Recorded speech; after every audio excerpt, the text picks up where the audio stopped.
Kapolri janji rekonstruksi pembunuhan Brigadir J transparan. Polri akan menggelar rekonstruksi kasus pembunuhan berencana terhadap Brigadir Nofriansyah Yosua Huta Barat alias Brigadir J pada Selasa, 30 Agustus 2022.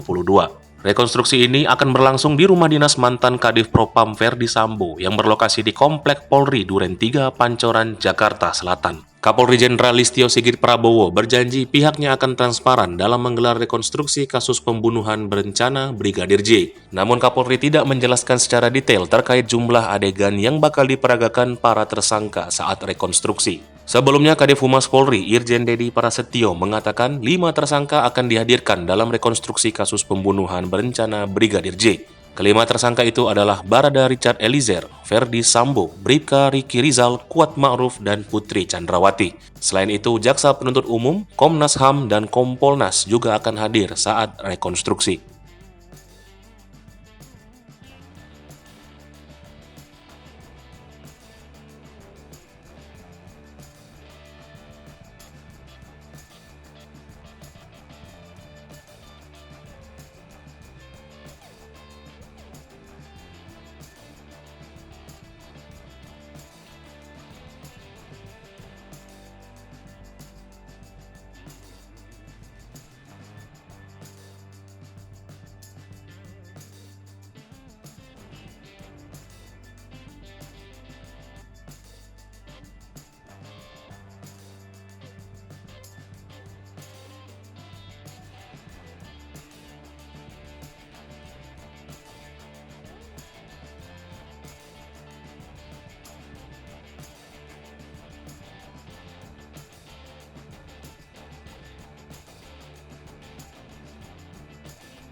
Hai pemirsa Sri Popo TV, jangan lupa komen, like, dan subscribe, serta tonton terus berita-berita terupdate lainnya ya.